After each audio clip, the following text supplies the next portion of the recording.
आपको क्या ख्याल है कि पाकिस्तान के अंदर जो इन्वेस्टमेंट आ रही है, नहीं आ रही है, और इंडिया को अगर बरक्स देखा जाए तो इंडिया इन्वेस्टर्स लाने में कामयाब रहता है हमेशा? अच्छा, सबसे पहली बात जो है आपने वो जो की ना कि इंडिया की जो पॉपुलेशन है, नो डाउट वो बहुत ज़्यादा है, या इंडिया की जो मार्केट है वो सबसे अच्छी मानी जाती है। मतलब दो चीज़ों पे हम बात कर लेते हैं। हम आईटी पे बात कर लेते हैं एग्जैक्टली। सबसे पहले। अब आईटी में आप देखें, रिसेंटली जो मई का महीना था, जिसमें जो है अल्लाह के करम से पाकिस्तानी कौम ने एक जंग जो थी वो फतह की। ठीक है। तो अब यहाँ से आप उनकी आईटी सिस्टम का हिसाब लगा लेंगे। हमारे साइबर के जितने भी लोग थे, उन्होंने उनका सिस्टम हैक कर लिया। ओके। कितनी देर तक उनकी लाइट जो है ना वो बंद हो गई थी। तो अब उनके जो है ना आईटी इंडस्ट्री का तो आपको यहाँ से आइडिया ले सकते हैं। सेकेंडली हम देखें तो मेरा ख्याल है कि जो हमारे शाहीनों ने उनके जो राफेल गिराए हैं, उससे उनकी जो है ना आप फोर्सेस का भी अंदाज़ा लगा सकती हैं। तो मैं नहीं समझता कि इंडिया की मार्केट इन्वेस्टमेंट के लिहाज से या आईटी के लिहाज से जो है ना अच्छी है। अब आ जाते हैं पाकिस्तान की तरफ।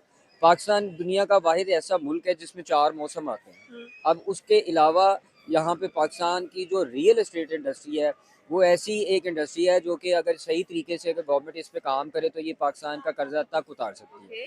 जिसमें एक ही सिर्फ अगर मैं प्रोजेक्ट की बात करूँ ना, जो कि रावी अर्बन डेवलपमेंट अथॉरिटी जिस नाम पे बनी है, उसको रूडा कहा जाता है। अगर रूडा का प्रोजेक्ट ही कंप्लीट हो जाए ना, तो बिलियन ऑफ डॉलर्स की जो इन्वेस्टमेंट है वो पाकिस्तान में आ सकती है। और ये वो इन्वेस्टमेंट होगी जिसमें 80% पाकिस्तानी होंगे, ओवरसीज पाकिस्तानी। 20% आप फॉरनर भी ला सकते हैं।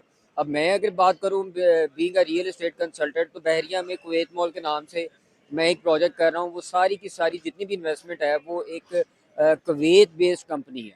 ठीक है, जो कि 35 बिलियन का प्रोजेक्ट कर रही है पाकिस्तानी पार्टनर के साथ। इस तरह के बेशुमार प्रोजेक्ट हैं। क्यों? क्योंकि अब पॉलिटिकल स्टेबिलिटी इस वजह से है कि पाकिस्तान फॉरेन अफेयर में डिफरेंट कंट्रीज़ में जाके अल्लाह के फजल से उनके जो जिनके मामलात हैं सबके साथ वो इतने सेटल जा रहे हैं कि हम फॉरेन जितने भी हमारे जो ताल्लुकात हैं वो दिन ब दिन बेहतर से बेहतर होते जा रहे हैं। तो मेरा ख्याल है कि पाकिस्तान की मार्केट जो है ना वो इंडिया से ज़्यादा सूटेबल है एज़ कम्पेयर टू इंडिया। और इंडिया ओके। आपने क्या कि इंडिया से ज़्यादा सूटेबल है पाकिस्तानी मार्केट? क्या पाकिस्तान में पॉलिटिकल स्टेबिलिटी है? क्या पाकिस्तान में सिक्योरिटी रेशियोज़ हैं? क्या पाकिस्तान जो प्रोजेक्ट लाता है वो कंप्लीट करता है या नहीं करता है? बिकॉज़ अगर इंडिया की बात की जाए, पॉलिटिकल स्टेबिलिटी भी है, वहाँ पर सिक्योरिटी भी है, वहाँ पर जो इन्वेस्टर है वो सेफ एंड सिक्योर भी फील करते हैं कि मैं यहाँ पर इन्वेस्ट करूँगा तो मुझे खसारा नहीं होगा, मैं उससे अच्छा अर्न करता हूँ। आपने यहाँ पर राफेल जेट्स की बात की, आपने यहाँ पर आईटी प्रोफेशनल्स की बात की, तो सबसे बड़े जो आईटी हब्स हैं इंडिया में ही नज़र आते हैं, एंड अमेरिका की डिमांड होती है कि we need brains from India. तो यहाँ पर आप क्या कहना चाहते हैं? ठीक है, आपने उनका साइबर सिस्टम को हैक किया, सारा कुछ किया, no doubt we have the best hackers, इस पे हम मुत्तफिक कर लेते हैं, but the point is that क्या ये चीजें आपकी